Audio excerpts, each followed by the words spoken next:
Self-Made in Hawaii is about living the dream in Hawaii. For many, that means helping the community through a nonprofit.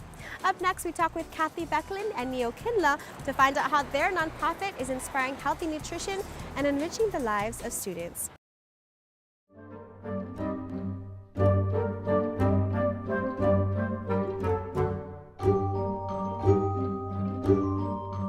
We started as part of South Maui Sustainability about 4 years ago.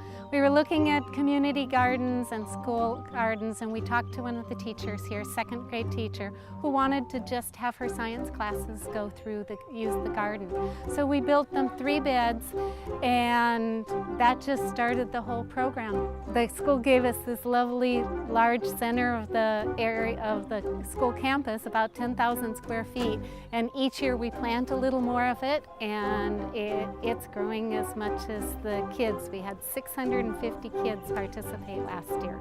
The reason that I wanted to start working in the garden is that I was very much into how can we make a difference, get the news about growing your own food, doing things more sustainably out into our, to the masses that live here on Maui.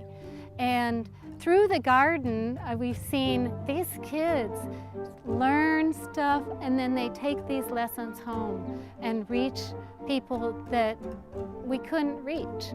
So we've realized some very important things the last few years of the garden program. Number one is that if students plant seeds and grow food, they'll at least try it when it comes time to tasting it. But the second part of that is if they grow it and learn to prepare it or cook it, they will definitely eat it. There's a sense of ownership and a pride in that whole process. Their faces just light up, right? They're so happy about doing this. They're outside, it's a great activity. They learn and they try new things. Well, I think the greatest benefit in working in school gardens is just seeing the joy in the children's faces and how excited they are to connect with the earth. It's really fun. It's like they're in Disneyland or something, you know? I mean, it's just nature. It's really wonderful to watch them connect with nature. We're also understanding that there seems to be a little bit of a disconnect between what kids learn in nutrition classes, what we feed them in the cafeteria, and then what they're exposed to in the rest of the world. The bottom line is that we need education for every single child everywhere, but especially in Maui because we're the most isolated landmass in the world, and it's extremely important for us to teach them to be self-sufficient, and growing your own food and enjoying it and how to prepare it is key. It supports what we're teaching perfectly, down to science as to how the plants grow. That was one of our first chapters this year. And then down to math. We came down and we harvested a daikon, and then we made this pickled daikon recipe. And that exact day before, we taught cups and ounces and did all those customary units. And then we came down to the garden and got to hands-on use them. And it was great. The kids were connecting what we did in class in real life, and then they're coming home and they're saying that they're using and they're seeing the same things at home, which is great. And then we got to do a taste testing session a few days later, and it was great to see it all kind of come full circle for them.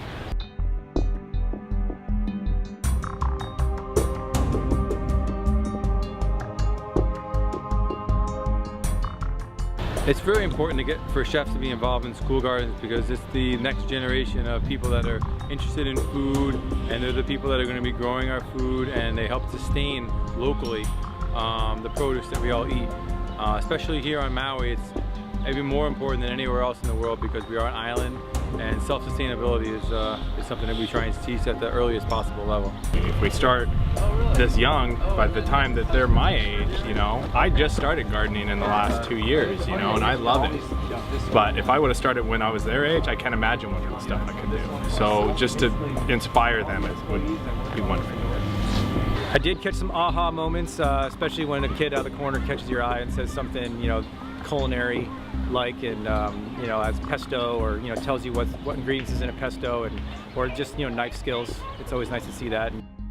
It's very, very important to work with the kids, that they have fun. They got to be actively involved in it. They got to be able to cut the vegetables. They got to be to see how it grows, so they can kind of build up a relation with it, right? It has to be fun, very interactive, in order for them to try new stuff.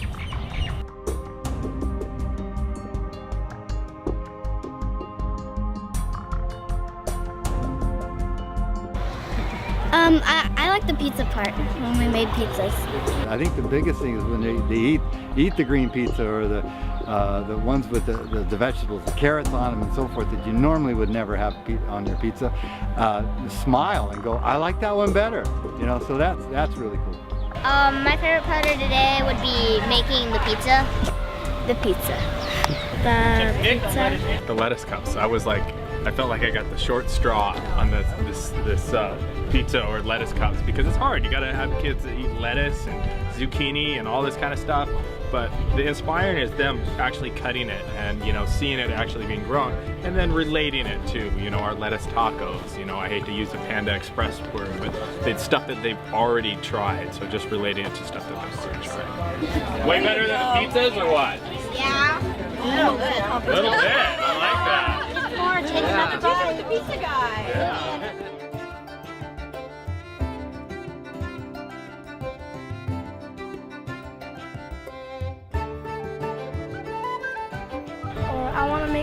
I want to own my own farm like my uncle. Oh, I've gotten involved in the school garden because I really like to plant things and I want to experience new things. Not just because today I would actually be sitting home watching TV, and I just want to get out and exercise. I think it's important to know where your food comes from, so you know what's been added to it and what's been done to help it grow. Spine. Stem. Stem. Yep, real close. And then what's this? Leaves. Yep, leaves.